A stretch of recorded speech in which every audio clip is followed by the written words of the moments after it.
Countrywide Connect with Andy Thompson and Sarah Perriam-Lamp.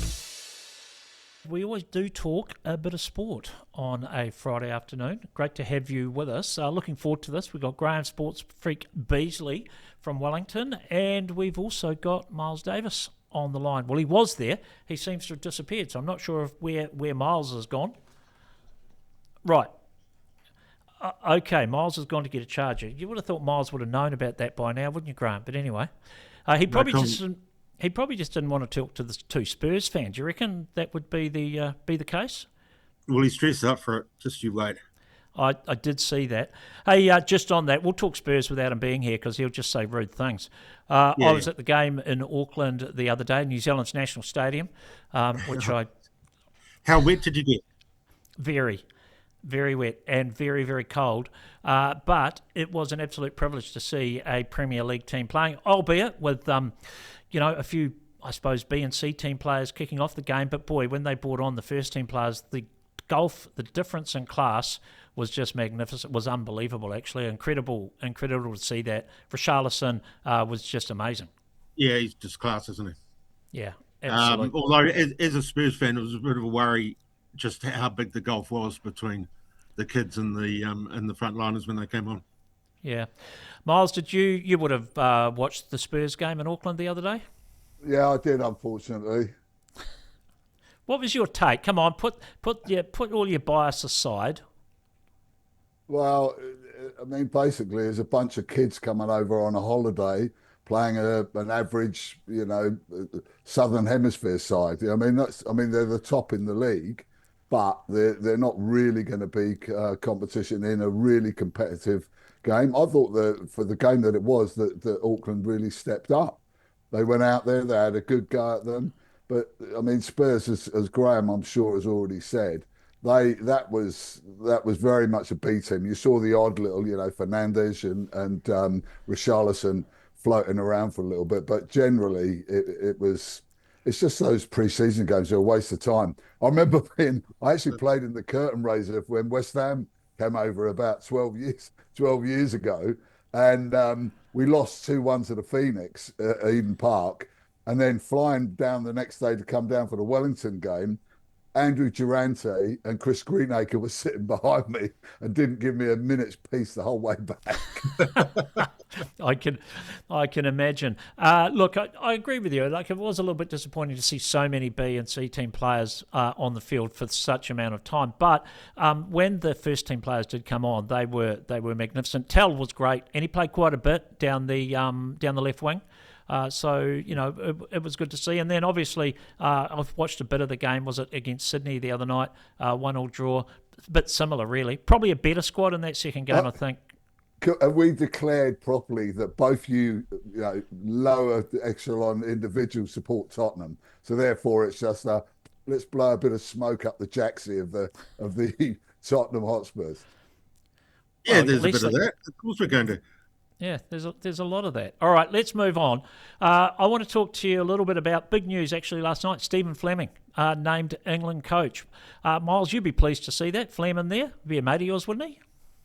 It's funny, actually, you should mention that because if there's two New Zealand cricketers that can't stand me, it's Brendan McCullum and Stephen Fleming. Stephen Fleming, years ago, Simon Dall, 2004. I was going over for the Euros and England were playing the Black Caps at Trent Bridge. And Dawley said to me, I can get you tickets. And he spoke to Flem. And then a few days later, he said, I think it's gone wrong. I said, what do you mean? He said, well, Flem asked who the tickets were for. And I said, you. And he said, tell the pommy git bastard, I think he used, to get his own tickets.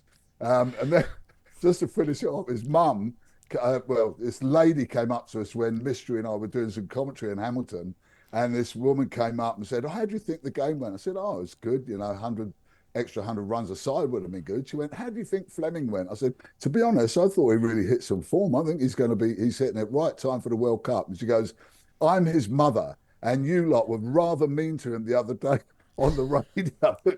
I said to her, look, Mrs. Fleming, if some idiot was on air slagging my son, I'd be straight on the phone to him. If you hear that again, you ring me up straight away.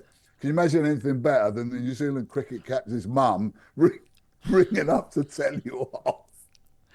Oh, that would be a great one. What about you, Graham? What did you make of Flem in the role? Two Kiwis taking over. Were you surprised? Yeah, I was actually, for a couple of reasons. One is I'm surprised they've gone to a good mate of Brendan McCullum to take over from Brendan McCullum. Now, I know that McCullum is still involved with the white ball stuff, and there's talk about because they get on, they can sort of plan together, etc. And the other thing about Fleming is he hasn't actually coached any red ball cricket. I mean, all his experience, and he has got a good track record in the IPL, has been, in T20 cricket. So it is going to be interesting to see how he jumps from one to the other. I think he will get a decent ride from the press to start with, as did McCullum, obviously. But if things start, if they don't show signs.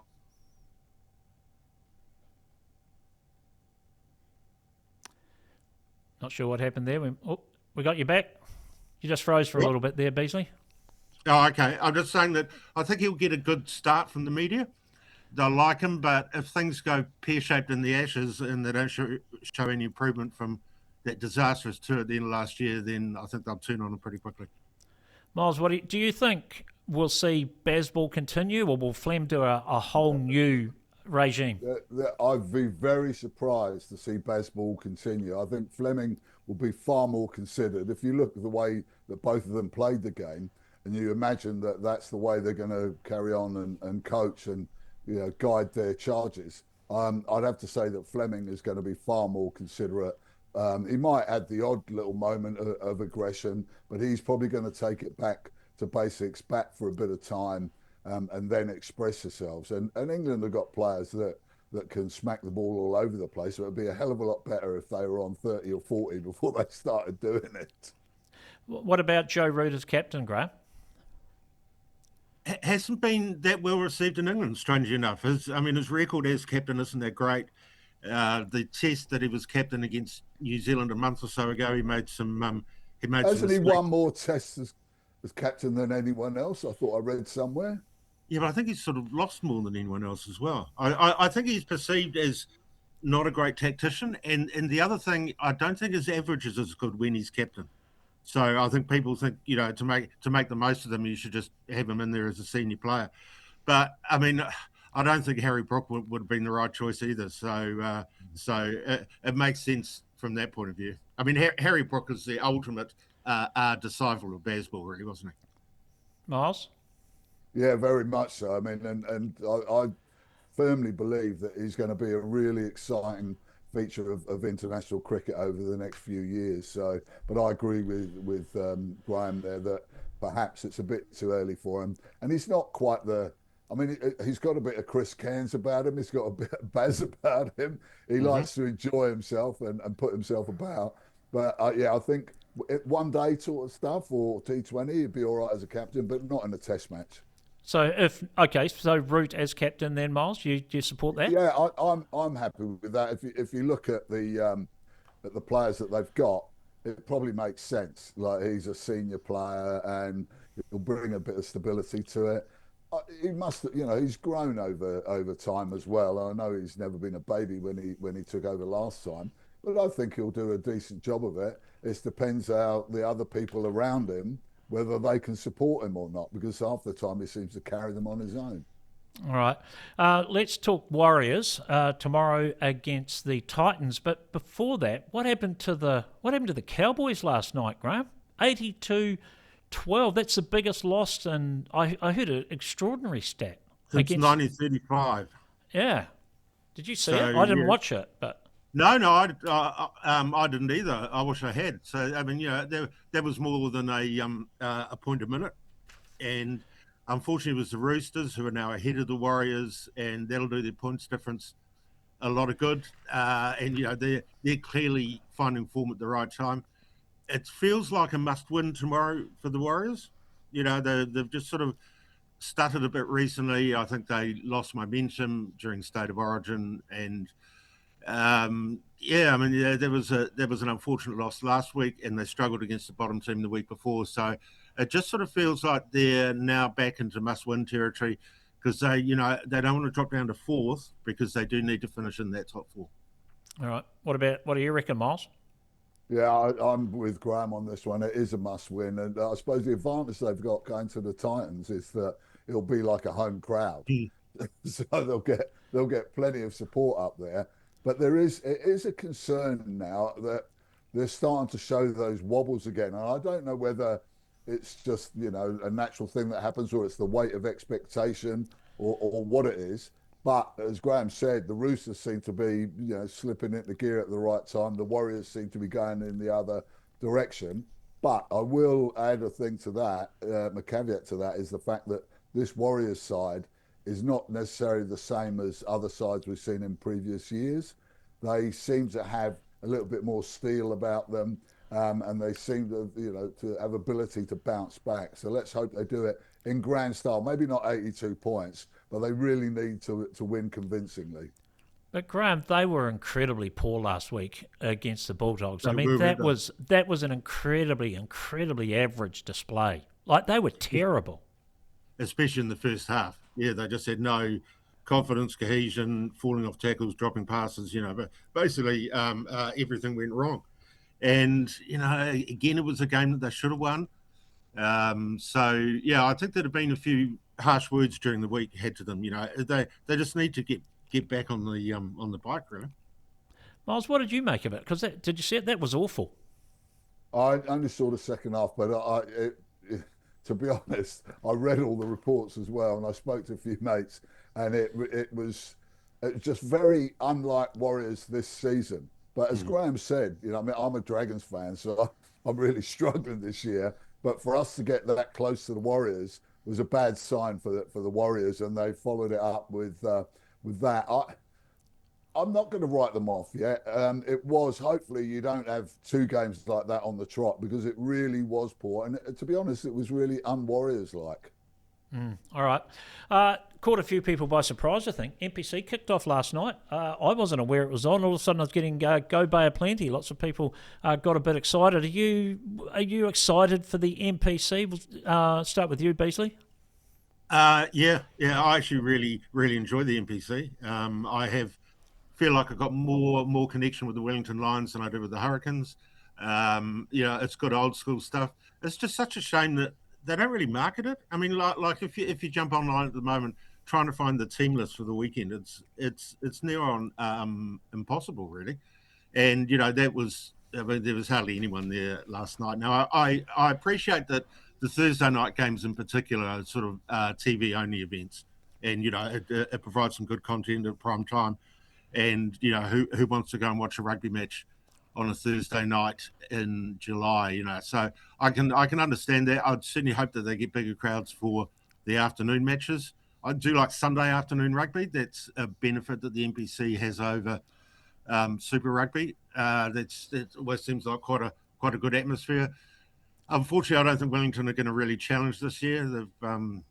Although having Duplessis Karifi will help them. Yeah, He's going to be strangely. pretty angry, and he is a leader, and he will have a point or quite a few to prove. Look, mate, I was going to talk All Blacks, but I think at some point, I think he'll be there. Honestly, you can't get through a tour of South Africa with all of your loose forwards intact, so he's going to go at some point. What about you, Miles? NPC, you a big fan? I'm a massive fan. I mean, I go way back with them. I used to go to Athletic Park every home game. I used to take a couple of my sons there. I was there for the last home game in the NPC, which was against Otago. I was there for the last test against the French.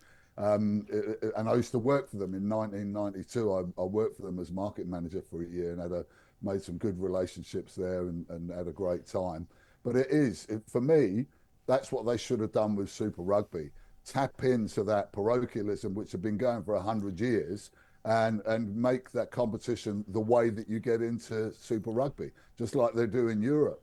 The club games that you qualify by finishing up there. You could always add financial bits and pieces and help for those that get in there who may be struggling a bit on that front, but it would have been much better. And I've got far more passion for the Wellington Lions than I have for the Hurricanes. And you're talking about Duplessis Karifi, maybe he can have the same influence on Wellington that Ardi Savia did on Moana Pacifica.